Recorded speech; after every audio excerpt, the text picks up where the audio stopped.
আসসালামু আলাইকুম। ওয়ালাইকুম আসসালাম। কি হয়েছে না আপনার? কি হচ্ছে? আমি মুছছি। আমি মুছছেন কেন? আমি কৈশোর দেওয়া লাগবে নি যে আমি মুছছি? কি আমার লাইসেন্স আছে? কি লাইসেন্স আছে? 500 টাকা দেন। কি বল 500 টাকা দেন? তা আমি মতন কা? তারপর টাকা কামড়ায় ঠিক ছেড়ে দেবে। তা আমি মতন কি লেগে মোতার লাগে হয়নি টাকা দেওয়া লাগবে?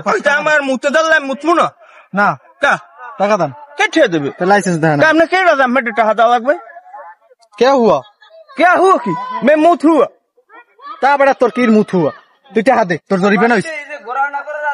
আমি বুঝি না ভাই, আমি একটু মুছছি, এটা আপনার জরিমানা কি জরিমানা আমি বুঝি। আরে তোর লাইসেন্স আছে? তোর মোবাইল দে। হ্যাঁ মোবাইল বেচে। মুছছো কা তুই? মুত পিকে কোন দুনিয়া আইলাম যে মতো লাইসেন্স লাগবে না? তাই তোর মোবাইল বেচে। তোর জরিমানা হইছে। এ সোফরাম কল একশো সোফরাম মোবাইল বেচে। মোবাইল তো নাই, মোবাইল থুইছি উকুলি। টাকা দে, 500 টাকা জরিমানা লাগবেই তোর। 500 টাকা মুছে দে তো। মুছতে ही টাকা से नहीं से যেরকম হোক তোমার টাকা দেওয়াই লাগবে। তোমার জরিমানা হয়েছে, কে মতি টাকা দিতেই হইবে। মোটা টাকা নাই এখন মুইকল দৌড় দিন। হ্যাঁ হে বেটা